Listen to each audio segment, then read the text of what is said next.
Good morning po sa ating lahat. So, eto na naman po ang inyong lingkod, Sir Edward, Property Consultant ni EMS Goldstone Realty, na kung saan good news po sa mga kababayan po natin dyan sa probinsya ng Quezon, lalong-lalo na po sa may barangay Santo Cristo, sa Riaya, Quezon, na kung saan narito po yung pangalawang project ni APIC po, ang Citrus Heights. Yan.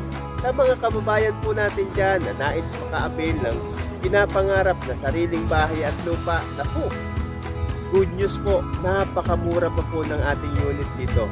Kaya wag nyo na pong patagalin, sa halagang 6,300 pesos, makakapagpa-reserve ka na po ng iyong unit. At sa halagang estimated 3,000 pesos, makakapagulog ka na po ng iyong down payment within 28 months. At pagka-take up mo na po ito kay Pag-ibig Amortization sa halagang 6,000 pesos, pwedeng tirahan yung iyong pinapangarap na bahay at lupa. So, ano pa pong hinihintay nyo? Contact na po kayo sa aking numero na 0970-570-8399 at chat lang po kayo sa aking messenger na Edward Reyes. Ayan. So, ano pa po hinihintay nyo? Huwag nyo na pong patagalin. Free tripping site unit po ito. Ayan. Okay? So, hanggang dito na lang po. Maraming